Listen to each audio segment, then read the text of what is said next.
بسم الله الرحمن الرحيم.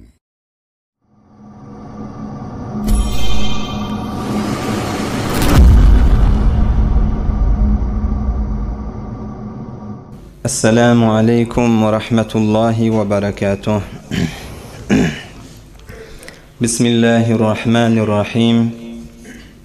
الحمد لله وحده، والصلاة والسلام على من لا نبي بعده، وعلى آله وصحبه أجمعين، وعلى من اتبعهم بإحسان إلى يوم الدين. أما بعد، أعوذ بالله من الشيطان الرجيم. محمد رسول الله والذين معه أشداء على الكفار رحماء بينهم تراهم ركعا سجدا يبتغون فضلا من الله ورضوانا سيماهم في وجوههم من أثر السجود ذلك مثلهم في التوراة ومثلهم في الإنجيل كزرع أخرج شطأه فآزره فاستغلظ فاستوى على سوقه يعجب الزراع ليغيظ بهم الكفار وعد الله الذين آمنوا وعملوا الصالحات منهم مغفرة وأجرا عظيما. صدق الله العظيم. Hormatly başımızın tacı olan ustadlı, dili doğalı olan hacı dədeli, yüreği imanlı olan yaş, cavan, mümin, musulman doğullu. Hudaý tebarek ve taala hemmeňizin etýän taat ibadetleriniz öz fazl-y kerem bilen kabul etsin. Hudaý tebarek ve taala hemmeňizin dergahyna galdyrýan gollaryňyzy, atşyan ellerinizi diniňizden çirim, dünýäňizden çirim, eçeriňizden çirim etýän hayır dualaryňyz Allah hemmeňizden kabul edip, hemmeňize hayır maksatlaryňyz Allah ýetirsin. Hudaý tebarek ve taala emniyeti, can saglygy, ýurt parahatçylygy başymyzdan ayırmasın. Hudaý tebarek ve taala dini jeleselere, oturşyklara bereket berip, aýtýan eşdiýärlerden kabul edip, aýtýan eşdiýärleň eçerleri bilen bile dünýä ahyry saadet berip, hemmämize amel tawfigyny nesip etsin inşallah. Üçüncü jelese Hazreti Halid ibn Velid radıyallahu anh'ın mübarek gurrunu Resulullah aleyhissalatu vesselam'ın yanına barıp bir jelesede Hazreti Halid musulman bolup kelime-i şahadeteyni Resulullah aleyhissalatu vesselam'ın mübarek huzuruna aýtýany ve içinden almal dersler bilen hyzmatyňyzy yetiştirip inşallah gurrun tamam eder. Allah aýtýan işlerden kabul etsin. Gurruna barmazymyzdan öňünçe ýagynyň hakynda musulman dogully kan wagt bäri ýagylla ýaganak ziraatlaň wagty bolugly bir ýagyn marada bir gysgaçyk gurrun Resulullah aleyhissalatu vesselam'ın mübarek sözü İmam Buhari rahimahullah Sahih Buhari'sinde ýagyn marada bir gurrun getirýär Resulullah aleyhissalam'dan. İmam Buhari Sahih Buhari'de getirilýär diýse bir gysgaçyk bir maglumat İmam Buhari barada. Hibrul İslam, İslamyň iňkizereňi, ýani hadise hemme kişiden ewe düşen Resulullah aleyhissalatu vesselam'ın mübarek sözlerini üýşürmeden çirim nagat şäherleri, obalary, nagat ostatlary şägirtlik eden İmam Buhari rahmetullahi aleyh. Müňe goly ustadyň şägirdi bolupdyr. Ýani nirde bir Resulullah aleyhissalam'dan bir hadis bilýär diýsele, mübarek sözlerini bilýär diýsele, tamamy senetleri bilen kimden eşdipdir, haýsy adamdan eşdipdir. Rawayet etýän adamlary bilen, rijallary bilen taniýan we şu rijallary bilen hevseden İmam Buhari rahmetullahi aleyh Sahih Buhari diýen kitabyny 16 ýylla düzüpdir. 16 ýylyň içinde o da näzire düzmek, zähmet çekilipdir musulman dogully. Biziň elimizde teýýarjak edilakadan senedi bilen dagyk kitap Kur'an-ı Kerimden soňra ýeriň ýüzünde hemme kişin kabul etýän kitabı Sahih Buhari. Yani tamam Resulullah aleyhissalatu vesselam'ın mübarek sözlerini senedi bilen, kim kimden eşitipdir, falani falaniden eşitipdir, ol ondan eşitipdir. 10 nefere varyança barsın, 5 nefer arada bolsun. Kim kimden eşitiye? Şol adamlar da tahqiq edip şol adamlı umrunda bir gedek yalan alaptırlamy. Şozra adam bolsa şu hadisi koyyalle. Yani ara düşen adamla falani falaniden eşti, o da ondan eşti, o da ondan eşti, o da falan sahabadan eşti, falan sahabada Resulullah aleyhisselam'dan eşti. Senedilce gurrun İmam Bukhari şu Sahih Bukhari'ni 16 yılla düzye. 7562 tane hadisi Resulullah aleyhisselam'dan sahih hadisi yaqadani şu kitabına sept ediptir. Bir fakat sept eden hadisler ha. 7562 tane hadisi Resulullah aleyhisselam'dan sept ediptir. Emme yad bilyen hadisleri 600.000 tane hadis Resulullah aleyhisselam'dan hifz ediptir. Yönü 6 tane daha, 600 tane daha, 6.000 tane daha, 60.000 tane daha, 600.000 tane hadisi kim kimden eşitelliği bilen bile Resulullah aleyhisselam'ın sözleri değilse hifz etiptir da. Senedi sahih olsa da, zayıf olsa da İmam Bukhari hafizmiştik da. 600.000 hadisi bilye. Ama Sahih Bukhari'nin düzenine 16 yılla düzye. Şol 600.000 tane yad bilyen hadislerinin 7562 tane hadisi saylaqadanı kitap edip kitabını düzaqadan koyuptur. 16 yılın içinde düzye her hadisi sept etcek bolan vaktında yaqin yetik bolyanmıştık, istiharet yenmiştik. Her hadisi kitabında sept etcek bolanına 2 rekat namaz okuyanmıştık. Hudaya istiharet yenmiştik.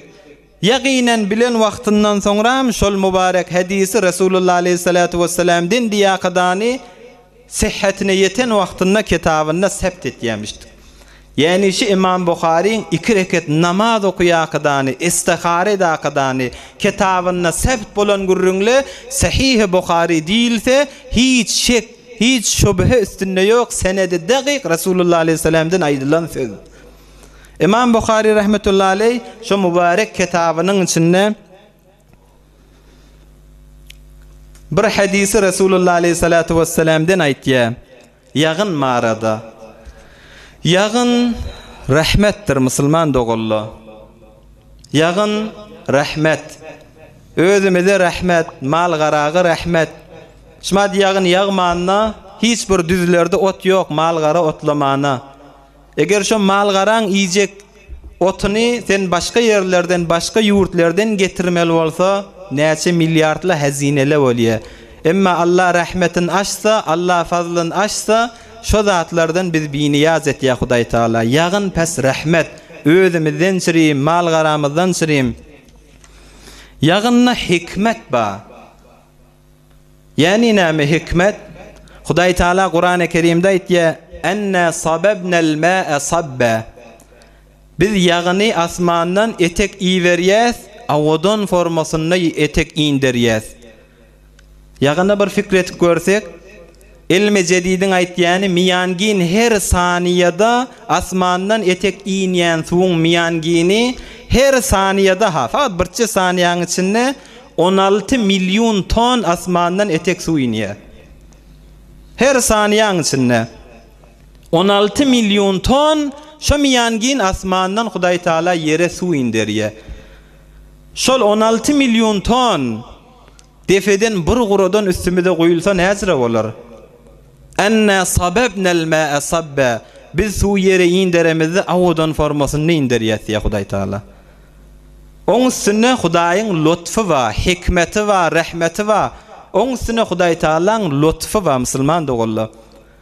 Neçe min kilometr defeden geliyen gatrele bir 20-30 metr defeden sen defeğine başı ucuna bir gidecek daha şoklanasın.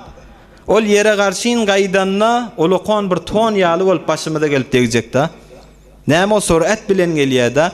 Ama neçe min kilometrden Huday Teala iyi veriyen gatreleri yüzüne degenine yok ya da. Hadis-i şerifte var Resulullah aleyhissalatu vesselam yağın vaktinde mübarek selletin ayıryamıştık. İnnamına su degiryamıştık. Yağın özü lütf Allah'dan, rahmet Allah'dan. Yağın yağan vaxtında qaçılmaya, her saniyede tonlarca suulu Hudaý Taala awdullah bizim üstümüze indiriye. Yağın bir rahmettir. Emma İmam Bukhari'nin aytyan mübarek sözü şi.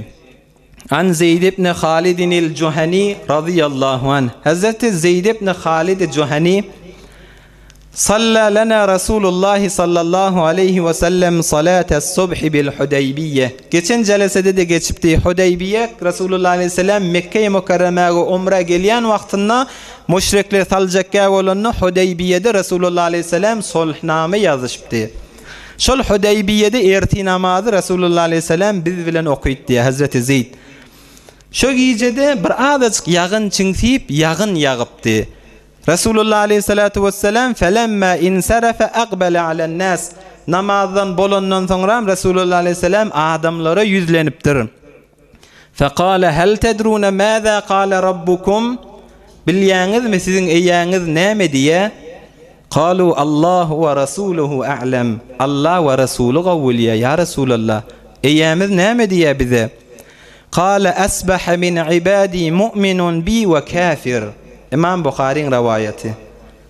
Sizin eýäňiz aýtýa, yağın marada maňa bendelim imanly bolýan mu'minli de bolýa, yağın marada men bendelemden maňa kafir bolýanly de bolýa. Nauzu billah. فأما من قال مطرنا بفضل الله ورحمته فذلك مؤمن بي وكافر بالكوكب. Resulullah aleyhisselam cahiliyette bir eserli varmıştıkta. Yani yağın yağacak bolsa bir cev ve coğrafi ya bir yıldızın eseri var. Yağınna diyakadan bir etiqatlı varmıştır. Resulullah aleyhisselam şonu ayırmadan şirim aydıptır. Yağını Allah bize fazlı bilen, Allah bize rahmet edip indiriye diyen adamla Allah ettiye şola maňa imanly bendele. Emma ve emma men qala bi naw'i kaza ve kaza. Ay bir cev coğrafiyayı bir yağın yağmayalığı bir tabii halet. Yok bir hiç bir ol Hudaýyň elinde zat de nauzu billah şöyle etiqat bilen bolsa ol bulutlaň beýle bolmaklygy bilen ya yıldızlaň falan bolmaklygy bilen ya falan setara doğsa yağın yağmaya dilip o jere etiqady bolýan adam, yani yağını Allah'ın fazlı rahmeti bilmeýän adam bolsa ol meni Hudaýa kafir boldy diýakdany İmam Bukhari şuurunun kitabyna getirýär musulman dogolla. Allah'dan inşallah celesen ahirinde dileýliň Allah fazlyny, rahmetini yağın fazllar Allah'dan, yağın rahmettir Allah'dan.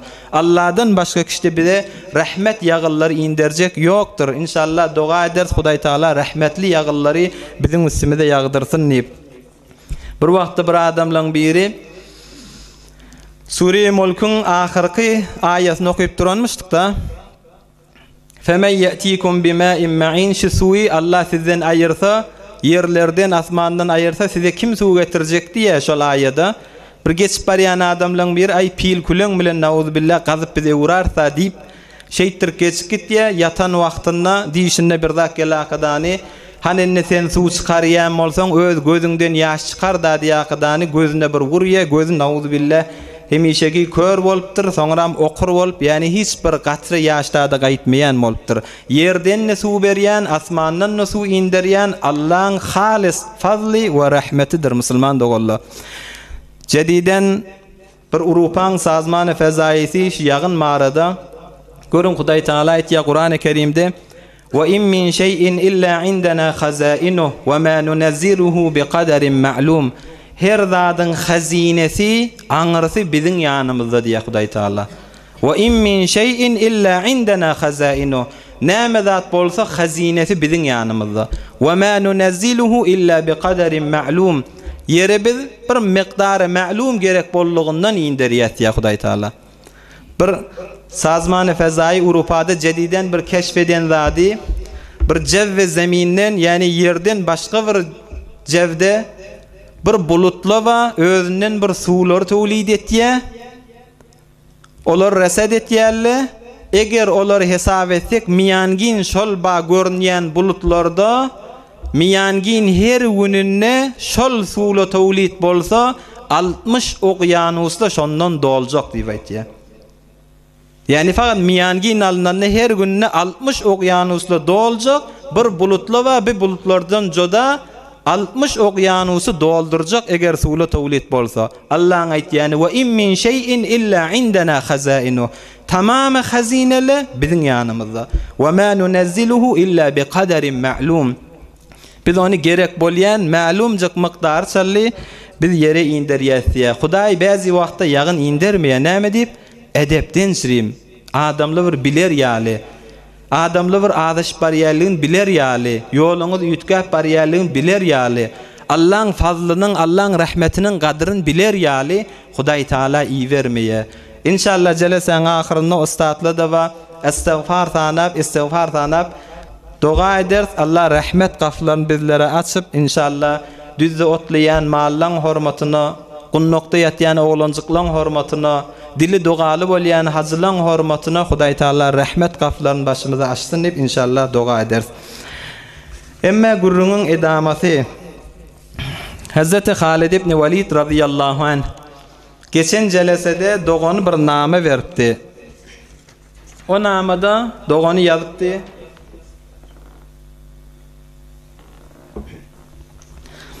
Ey doganım, Resulullah aleyhissalatu vesselam seni sorady. Hazreti Halid mundan önce şu namany görmezinden önce men Yahudi bolayynmy, Nasrani bolayynmy, başga dinlere gireýinmi diýip şonu fikrini alypdy. Emma dogany namany goýup ýazyp giden wagtynda Hazreti Halid namany okuyan wagtymda diye maňa bir ragbat geldi, İslama bir muştaklyk geldi. Men bir musulmançylyga hüwat etdim. Resulullah aleyhissalatu vesselam'a gitmäne hüwat etdim. Şo bilen indi men musulman bolayny fikrimde şu var diye Hazreti Halid ibn Walid radıyallahu anh. Emma şondan önce bir diş var ya, yani Resulullah aleyhissalama gitmedinden önce bir bolan ýagdaýlar var. Şo giýjet ýattym diye Hazreti Halid ibn Walid bir diş gördüm. Dişimde ve ara fi'n nevmi ke'anni fi biladin zayyiqatin mujdibe. Bir dar, bir gurukluk yerde menniye dişimde. Fakharajtu fi biladin khazra'a wasi'a. Ondan çykýan bir ýaşyllyk giň yere bardım diye. Özüm muny gören wagtymda men Medine barsam bolýar. Hiç kim aýtjakka Medine baran wagtymda Ebu Bekr Siddiq'a aýtjakşy dişim diye. Şo gören zadım Ebu Bekr Siddiq'a aýdaryn diýip hiç kim ýanyna agdamadım, şo galşyna gally. Medine ýeten wagtynda Ebu Bekr Siddiq'a tataşakydany men bir diş gördüm. Şo dişimde bir dar gurukluk yerden bir ýaşyllyk giň ýere çykdym. Ey Ebu Bekr Siddiq, şo näme bolmaly? Hazrat Ebu Bekr Siddiq aýtdy: "Mahrajuka allazi hadaka Allahu lil-islam we-z-zayq allazi kunta fihi min-eş-şirk." Ey Halid, ol dişiň mübarek diş. Ol sen dar yerde durýanyň, ola sen şirkin, müşrikligiň, öwünçäk gidip ýören köfrüň, saňa bir gurukluk yer bolup duran, ola sen şo öwünçäki kafirçylyň. Emma bir giň ýaşyllyk ýere çykdym diýäniň bir de saňa Allah İslamy nesip edip saňa hidayet beren Allah bu İslam dinine girmäň, saňa bir bir giň ýaşyllyk bolup duran, sen musulman bolmaň diýip aýtdy. Ýani näme mundan nagat ders we musulman dogalla. Hazreti İkbal Lahuri aýtýarda, "Ewünçä Hudaýdan daş gezip ýöke Hazreti Halid ibn Walid, ýani bir özü gaw gezip ýören diýse de bir guruklugyň içinde gezip ýör, bir dar ýerde gezip ýör. Ruhun baglak goýupdyr. Ruhun bir gurukluga salyk goýupdyr. Bir hoş gerik salyk goýupdyr. Emma heminki İslama girdimi, ýaşyllyga çykdy." Hazreti İkbal Lahuri näme diýär? "Her ki bi haq zist joz murdar nist. Gerçek est der mateme u zar nist. Her ki bi haq zist joz murdar nist." Her bir adam Hudaýdan daş ýaşap ýören bolsa, kafirçilykda ýaşasyn, ýa musulmanlaryň arasynda bolup bir jymgaly, bir jemaatly, bir mesjidli, bir azally, bir Qur'anly, bir ahully, bir mollaly, bir wagızly, bir nasihatli, şulardan galyp, bulardan galma dursun, bulary düşman bolup gezip ýören bolsa, her ki bi haq zist joz murdar nist. Gerçek ester mateme u zar nist. Hemişe ağlamızda bir dünýeden geçti, ak kefene dolanan wagtynda ýygynyň ağlanýar. Ak kefene dolanny, ay falany dünýeden geçti, ol öllü, ol aýrly diýip ağlanýar. Haqiqat bir adam Allah'dan daş yaşap yören bolsa şol adama ağlamalı. Emme hiç kim şoňa ağlanak. Haqiqat ölü adam, ölü yürek şo diýipdir. Her ki bihaq zist joz mordar nist. Gerçi kester matemi u zar nist.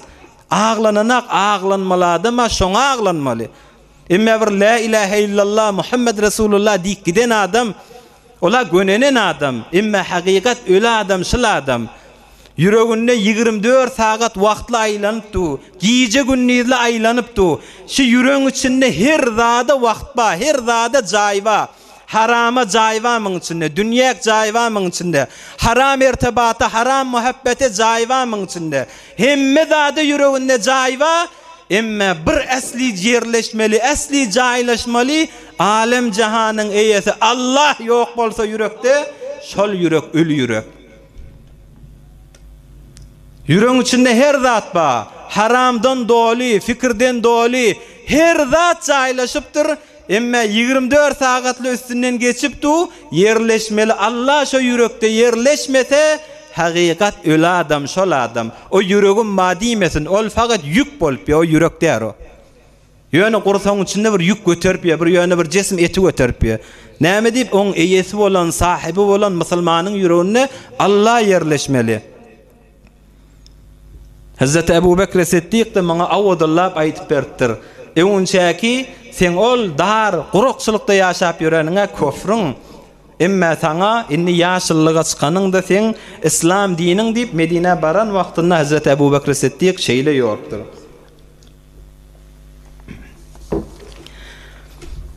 Emme binaman okuyandan sonra Hazreti Halid ibn Walid taşerik çykýa inni ýoş-ýoş gitmäň barnamasyna bolýa. Mekke'de de durası gelmeyenler de Resulullah Aleyhisselam seni sordu. Ey doğanım vakti güymeme yetiş deyip de doğanı. Hazreti Halid ibn Walid taşarda adamların arasında çıka kadani fehakkun li kulli zi lubbin eyyettebi'ah. Gören adamın yanına ihtiyam olmalı. Fehakkun li kulli zi lubbin eyyettebi'ah. Başına aklı va adam olsa bayet Resulullah Aleyhisselam'ın izine düşmeli ve ihtiyam olmalı.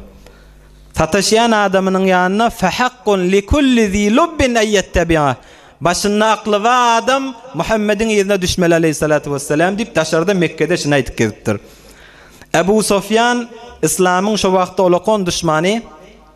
Sonra Müslüman bolýar Hazreti Ebu Sofyan radıyallahu anh. Emme şu vaqtda Halid ibn Walid şey deyip ýödip adamlardan eşitipdir. Halid ibn Walid'i yanına çağırıpdır.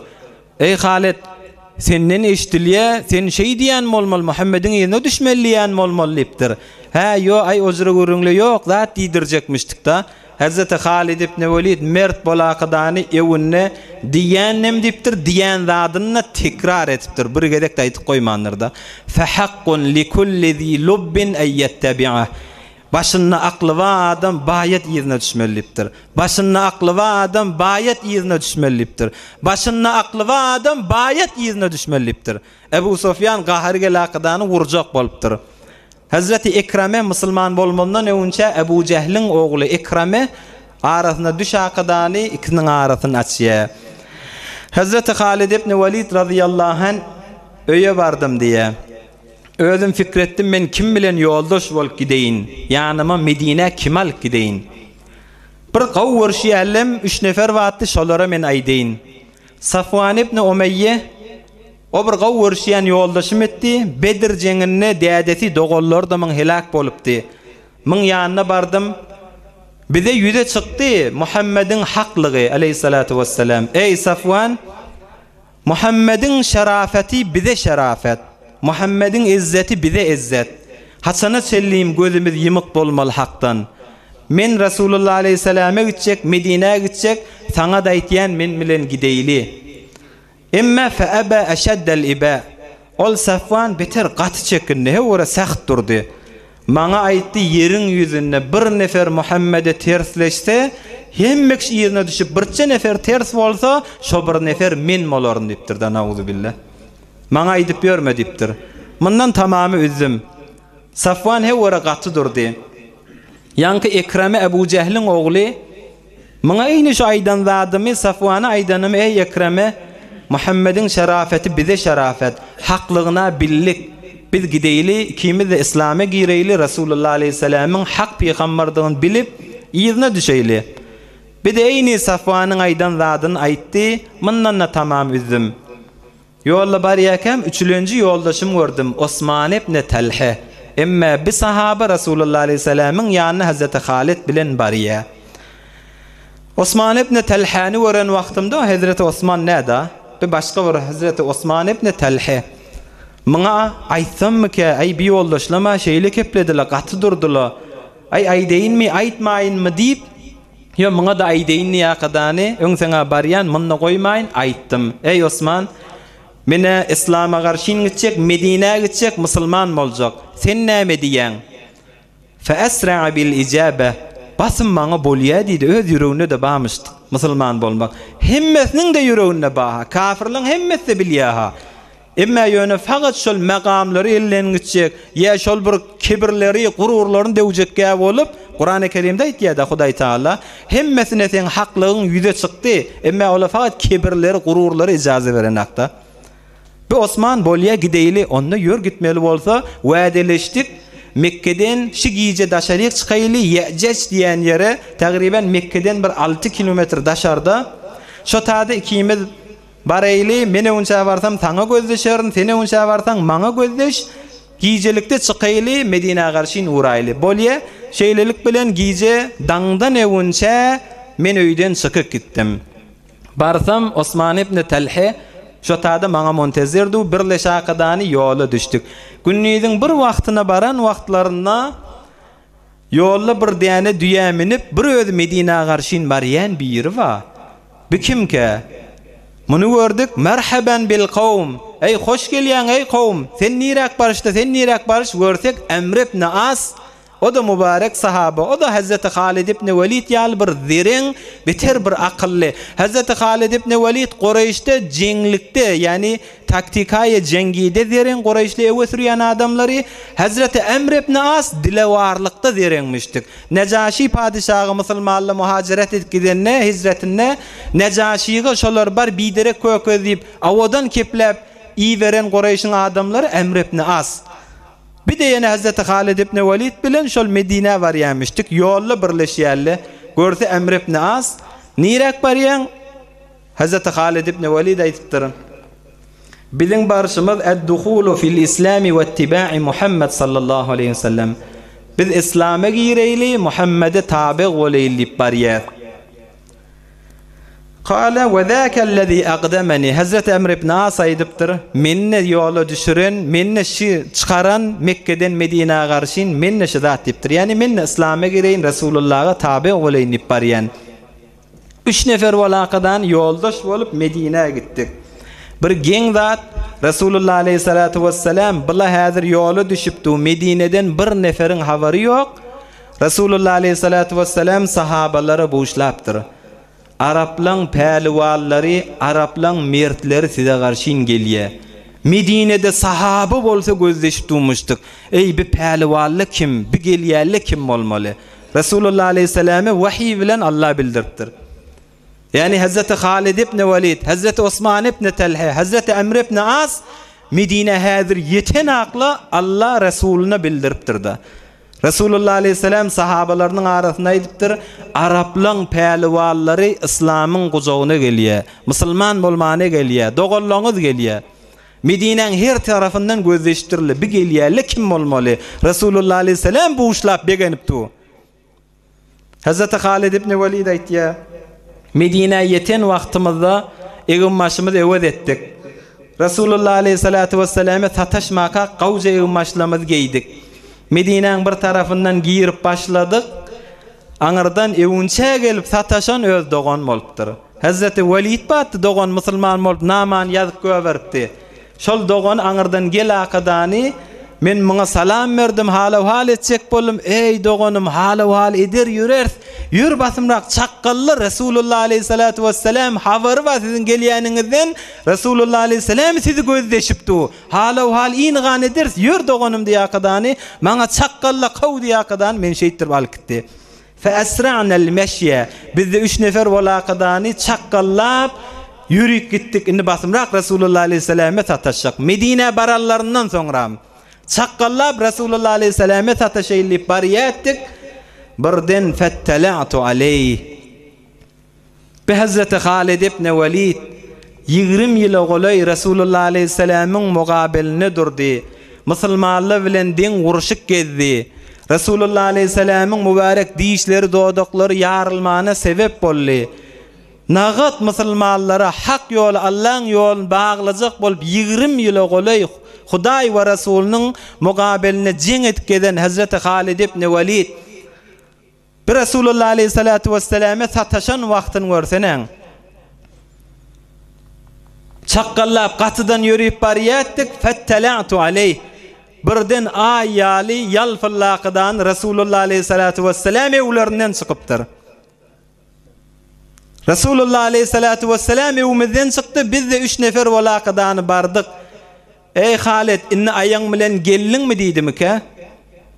Ey Halid, sen 20 yıl golay Allah ve Resulüne düşman mol gezdin dedim ki? Hazreti Halid ibn Velid aytdı ya Resulullah aleyhissalatu vesselam birden evimizden çıktı.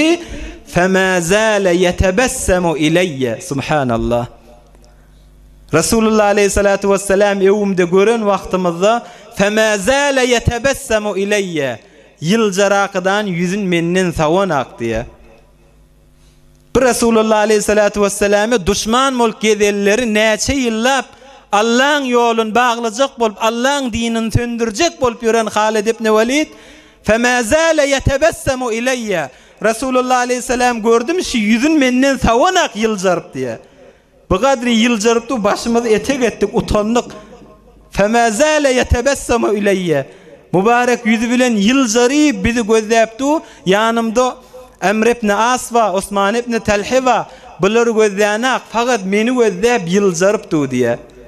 Şondan evine baraqadan qucağına yıkıldım. Resulullah aleyhissalatu vesselam aytdım eşhedü en la ilahe illallah ve eşhedü enneke Resulullah. Hudaydan başka hiçbir Allah yok ve yine men şahadetlik beryen enneke Resulullah. Sen Resulullah deyip Resulullah aleyhissalatu vesselam'ın yanına vardım. Resulullah aleyhissalatu vesselam elhamdülillah ellezî hedak. Elhamdülillahillezî hedak. Hamd bolsun ol Allah'a ki seni hidayet etti ey Halid. Görün Resulullah aleyhissalatu vesselam'ın berhordunu. Elhamdülillahillezî hedak.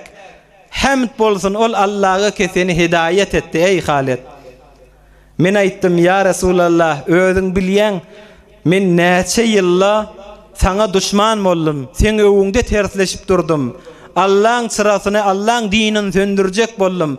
Ya Resulullah men hakımda bana dua et dedim.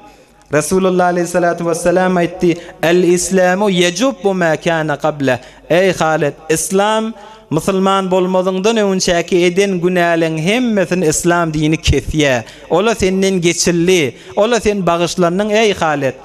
Ya Resulullah men maňa razy bolmayan. Ya Resulullah men edeni işlenken. Ya Resulullah men Allah'ın dinini bağlayacak bolup men sen öwüňde seni öldürecek bolup kän yerlerde durdum. Ya Resulullah men maňa razy de men hakymda maňa dua et dedim diye.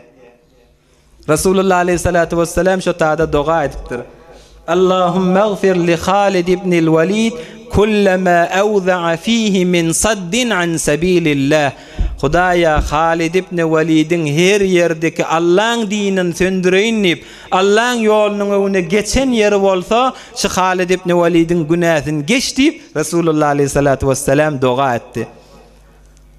Hazreti Halid ibn Velid nagat düşman bolupdy. Neçe yıllap Resulullah aleyhisselam İslam'ın muqabiline bolupdy. Emma Resulullah aleyhisselam'ın berhordunu özde.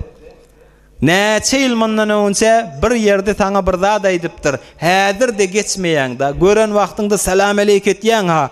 Emma ýüreň dolla şondan. Görün Resulullah aleyhisselam'ın ahlagy näzire.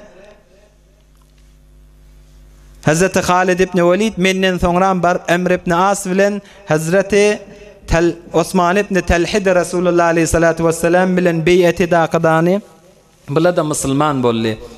Ondan sonra öz iftihar edip aytýanmışdyk. Wallahi ma kana Rasulullah sallallahu aleyhi ve sellem ya'dilu bi ahadan min ashabi fima hazaba. Hazreti Halid ibn Velid iftihar edip aytýar. Rasulullah aleyhissalatu vesselam'ın başına bir gaýgy gelse, bir kıyın bir müşkilata galan wagtynda, bir kıyın ýagdaýla bolsa, meni başka sahabalar bilen beraber etmeýärdi. Meni başka sahabalar bilen deň etmeýärdi. Eýe men sagraqydany şol kıyın müşkili, şol bir kıyın ýagdaýa düşen wagtynda ey Halid, sen wezifäň sen bitir şonu diýetdi. Başka sahabalar bilen men deň etmedi. O doganyny wada berdi. Halid ibn Velid eger musulman bolsa, başkalardan onu iler çekerdi, ýani men näçe ýyl düşman bolup getsem de başka sahabalar bilen soňra men deň etmedi. Näme bir kıyın ýagdaýla bolsa, mämuriýetin maňa berýärdi. Ey Halid, sen işiň diýakadany. Görün bir Rasulullah aleyhissalatu vesselam'ın mübarek ahlaky. Hazreti Halid ibn Velid Medine-i Munawwara barıp Rasulullah aleyhissalatu vesselam'ın ýanyna İslam dinine girip kelime-i şehadeteyn aýtdy. Emma mundan soňra kän jeňlerde İslam'a izzet getirýär, İslam'a ulluk getirýär. Geljek jeleselerde inşallah Hazreti Halid ibn Velid'in mübarek şojaatlerinden, İslam dinine eden hytmatlaryndan tarihte 125 jeňe gidipdir, hiç gaýynda şekest diýmendir da. Näme Rasulullah aleyhissalatu vesselam'ın tavsir göberýärdi. Näme gynçylykly bolsa Halid ibn Velid sen üstüň bilen çözülmeli. 125 jeňde hiç gaýynda şekest diýmedik. Hazreti Halid ibn Velid inşallah evvelki jeňe gitýäni musulman bolandan soňra evvelki jeň Mu'te jeňi geljek jelesede inşallah şoň gurrunun aýdar. Emma almal dersimiz musulman dogalla. Görün hidayete sebep bolmaklyk bir dogany boldy. Ýoksam Hazreti Halid ibn Velid'in ýadyna düşüp duran zat musulman bolmak ýadyna ýok etdi. Men Yahudiyet dine gitjek, ýa Nasraniyet dine gitjek, men Mesihi boljak diýip tutdy. Emma bir doganyň birçe namasy hidayetine sebep boldy. Her sahaba muballigh din bolýanmışdyk. Her sahaba dini tebliğ etýänmişdir. Öýler musulman boldymy, namaz dehret öwrenimi, bila fasyly başgalar musulman etmäň uğrundamışdyk barnamalary. Hazreti Sa'd ibn Muaz radıyallahu anh musulman bolup öz taýfasyna öwrilen wagtynda bir taýfany kuşa durşun musulman edipdir. Görün sahabalar her gaýsy öz başyna bir muballigmişdik. Biziň de wezifämiz Rasulullah aleyhissalam'ın tavsiýany belligu anni welew aýe. Bilýän zadyňyz birçe zat bolsa da menden eşitseňiz ýetirin diýe. Biziň de wezifämiz din tebliğ etmeklik. Batyl ýollar tebliğ etýärler, haram ýollar tebliğ etýärler. Hidayete sebep bolmaklyk biziň wezifämizdir musulman dogan. Emeliň bilen dil bilen aýtyp başarmaýasa, eşdenje zadyň başarsaň aýt. On başarmaýanmy emeliň bilen. Şu zamanada maňa meňdeş bir ahun geyimselleli aydandan başka bir gezip gören bir ýaş oglanlar barda. Şolary özüne meňdeşde daşarda gezip görenler beter eser goýýar.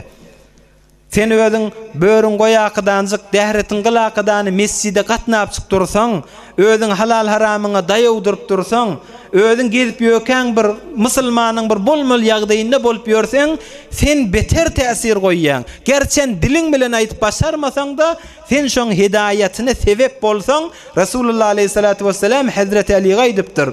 Wallahi li ay yehdiyekallahu bika rajulan wahida. Ey Ali, Allah sen üstün bilen birçe adamy hidayet etse, sana kızıl düýeler sadaka vermäňden gawdyr diýipdir. Kızıl düýe diýip bir semiz düýele barmışdyk Araplar arasynda, ýani bir erzişli, kıymatly malla. Sen biriniň hidayetine sebep bolsaň, şo kızıl düýeler sadaka vereniňden sana gawdyr diýipdir. Emeliň bilen özüň arasynda namazly, dehretli, gören wagtynda Kur'an bilýän bolsaň, Kur'an okuýsaň, namaz çekinmäji okuyup berseň, şo emeliň eser goýýar da şoňa. Emeliň şoňa täsir goýýar da. Bir dostum bir aýtdy, insanyň bäzileri bar da kän bilmeýärler. Bilmeýär, enatala aslan aýtmandyr, diýmändir. Biçäreli ýoksam ýüreginden başarsa bir etjek ha. Emma şoňa birçe bir eşare gerek da. Birçe ýerde bir fakat bir eşaraga muhtaç.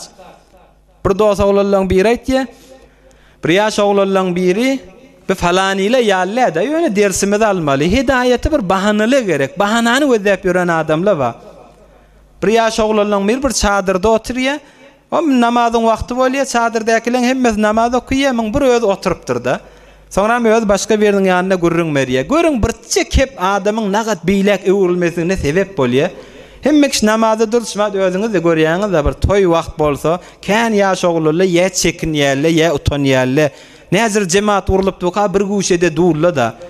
Bir ağız bir yerde bir işare olsa kan uğrulca oğlanla bada. Çadırın içinde hemmek namazı duranla bir özü oturup durun. Sonra şu oturan yağdayımda özüm utanıp durun. Namazdan salam verellerinden sonra biri bana yönü yuvuşaktan yanına aydıp sen ne namaz okuymadın? Onda men namaz okuyamak. Fakat bir çekip yuvuşaktan sen özün okuymasan senden yönü vesiyeli näme olmalı? Şoň kefe bu gadri ağır geldi diýen bolmaly.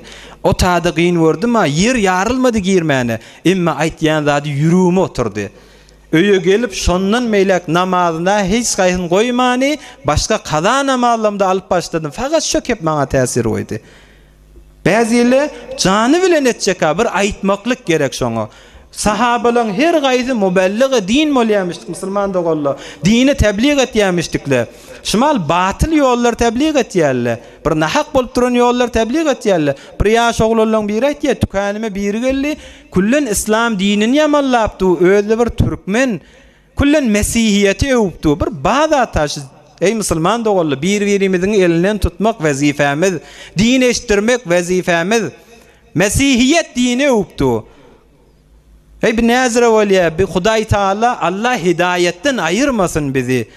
Allah hidayetten ayırmasın ey yaş musulman dogolla.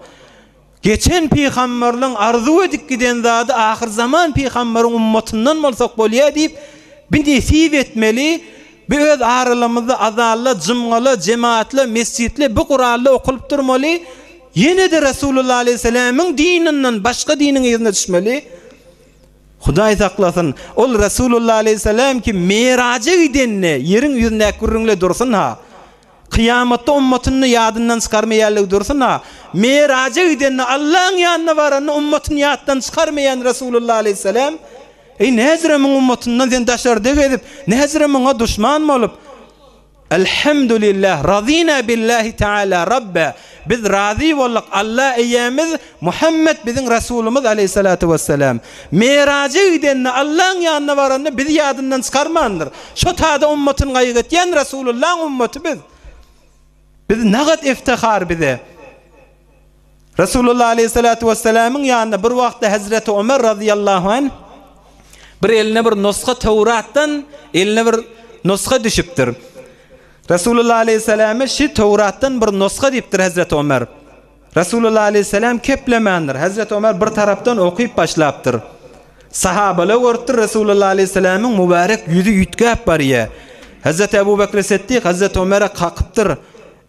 Ay enen sana ağlasın diptir. Resulullah aleyhisselam görmeýänmi diptir. Hazreti Ömer radıyallahu anh birden Resulullah aleyhisselam'ın mübarek yüzü yütkap durallygyny gören wagtynda A'udhu billahi min gazabillahi ve gazabi rasulih. Min Hudaýa sığınýan Allah'ın gaharından ve Resulullah'ın gaharından. Razina billahi rabbe ve bil islami dine ve bi Muhammedin nebiyye diptir Hazreti Ömer. Allah'a razı bolduk eýämiz diýip İslam dinimiz diýip razı bolduk. Ya Resulullah sen biziň peýgamberimiziň razı bolduk diýipdir. Şo taada Resulullah aleyhissalatu vesselam aýdypdyr. Eger Hazreti Musa'nın özü şimat gelse size Tevrat okuydunuz.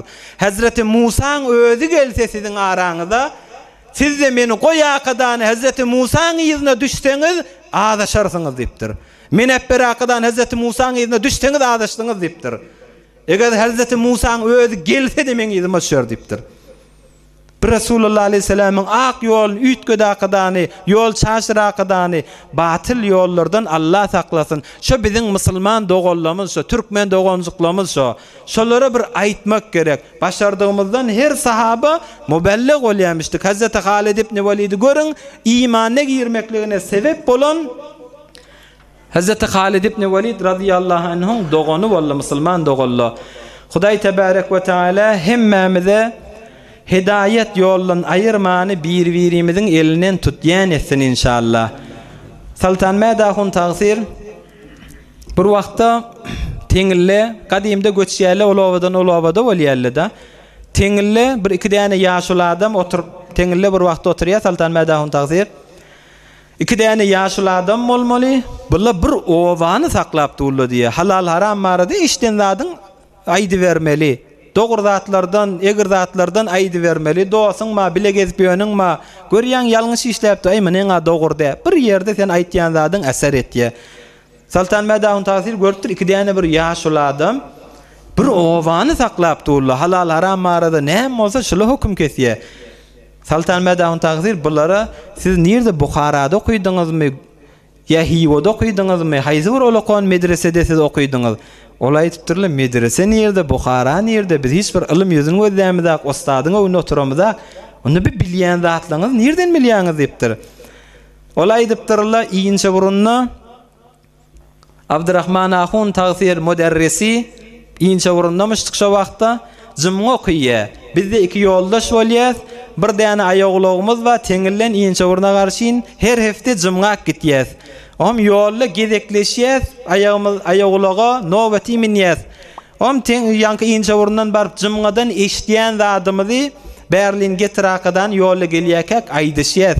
Ýa-ni Tagsir näme aýtdy? Falan zat aýtdy. Piyade gelýän ol minip durandan sonra o düşen wagtyna ol ondan sonra bir-birimizden her jymgada eşitýän zatlarymyz bize gelip şu owa aýdyp durýardyr. Görüň muň äserini, görüň muň täsirini bir owany saklap durmuşdyklar. Pes bir gijede almaly dersimiz her bir sahaba mübelligmişdik. Biziň de wezifämiz eşerimize, zinana, oglanjyklarymyza we döwrekde gezýän dogonjyklarymyz we dostlarymyz we ýarlarymyz we dogurdan egirden aýdyp durmak wezifämizdir musulman dogonlar. Ýöne ol sen üstüň bilen soňra hidaýete düşen wagtynda biziň wezifämiz tebliğ etmek. Hidayet Allah'ın eline zat. Hazreti Halid ibn Velid'in dogony tebliğ etdi, dogonyny yetiştirdi. Hidayet Allah'ın elinemişdik. Elhamdülillahi'llezî hedak dedi Resulullah aleyhisselam. Hamd bolsun ol Allah'a ki seni hidayet etdi. Bir wagtda birine sen sebep bolsaň hidayetine, onu sen hiç yerde aýtmana ya ay sen de ozul gezip ýörüşiň näzir etdi men aýdanım bäri sen de namazly boldun däme diýmek oňa hiç ejazamyz ýokdur. Hudaý Taala biziň üstümizden fakat ýöne hidayete sebep etýär, sogabyny biz alýas. Emma sen on dilini dolap ya aýtmaklyk hiç wagtda ejazamyz ýok. Bir ýadawyňyz çykarýaly. Ahyrky jowrun bir wagtda biri bir gurrun merýärda şi eserli, ötümli, ay harami yamallap gurrun beripdir da. Wezifämiz hidayete sebep bolluk galany dige biz Hudaý bilýäro, biziň wezifämiz bitdi. Soňra mony ay sen de gezip ýörüşiň näzir bir näsele aýtýar da, ay oňda bolup ýörüşýär, ýa men oňa sebep boldum, ozal gezip ýörüşi bir formra gitdi diýip. Bir ýanky gurrun merýär, haramyň biderekligini aýdypdyr, günäň biderekligini aýdypdyr. Cemaatyň içinde de bir häzir wagda gelmeýän adam mamışdyk. O da şu cemaatyň içinde oturanlar. Oňa aýdan gurrunlary oň hidayetine sebep bolupdyr, towasyna sebep bolupdyr. Hemme märeke dargandan soňra ýekejüz gelakadany o gurrun berene sataşypdyr da. Aýyank aýdan gurrunlaryň hewere maňa eser etdi, men hidayetime sebep boldy diýipdir da. Men yani inni näme günah eden bolsam diýipdir, men ştada goýýan, saňa da söz berýän, Allah'a da söz berýän, inde melek men hiç wagtda günaha barmaryn diýipdir. Ozal men falan günah etdim, falan günah etdim. O eden işlerini tanapdyr da. Şu günahları etdim, emma indi söz berýän, sen men hidayetime sebep boldun. Men Hudaý bilen ähd baglayan, inni o eden günahlarıma barmaryn diýär. Gelecek hafta yankı indi wagda gelmeýän adam gaw eser etipdir, wagt cemaatyň içine gelip oturypdyr. O gurrun merýän indi gurrunyny başlan wagtynda ay cemaat aýdyp diýip durmaly ha araňyzda. Hewere adamlar eser etýär haşy diýen bolmaly. Özüňiz görýäňiz dost ýaraňyzdan aýtdan örüň. Adamlara eser etýär, hidayetine sebep bolýar. Ýan geçen haftada biziň aýdan gurrunymyzyň arasynda biri barmışdyk. Ay falan günahlar edipdir, falan günahlar edipdir, falan günahlar edipdir. Soňra hemmesinden men tawba etýän ýakydan ştada tawba etdi diýipdir. Özü araňyzda otyýar şo. Oturan cemaatly kim käbi aradaky oturan. Ay bir eden işlerinin hemmesini sanaptır ve falan iş etti, falan iş etti. Ay galanı özün turdu özün aydasan ayt deyiptir da o. Ay galanı özün turdu özün aytta deyiptir. O bir de defa galakadan biçare. Ay men bir ömür şu günahlar edip yokem Allah men batırıp gezdi deyiptir. Bir çefte bolanak tövbe edip sen yanına geldim deyiptir. Sen men biyavre ettin kim deyiptir da. Ol bizim vazifemiz hidayetine sebep olmak. Huday tebarek ve teala aydan eştenden kabul etsin. Huday tebarek ve teala iki dünyamız avatlıktan ayırmasın inşallah.